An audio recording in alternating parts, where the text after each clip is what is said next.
नमस्कार,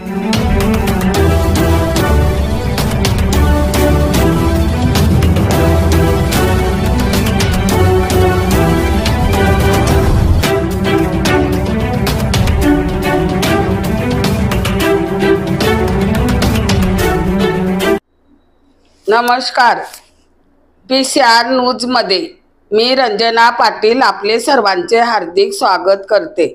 लोकसभा निवडणुकीच्या पार्श्वभूमीवर भारत निवडणूक आयोगाने ठाणे लोकसभा 25 साठी खर्च निरीक्षक म्हणून श्री चंद्रप्रकाश मीना व श्री राहिल गुप्ता, कल्याण 24 साठी श्री नकुल अग्रवाल, भिवंडी 23 साठी श्री चित्तरंजन माझी यांची नियुक्ती केली असून त्यांचे स्वागत जिल्हा अधिकारी व जिल्हा निवडणूक अधिकारी श्री अशोक शिंगारे यांनी केले। चला तर पाहूया PCR न्यूज, बातमी तुमची नजर आमची।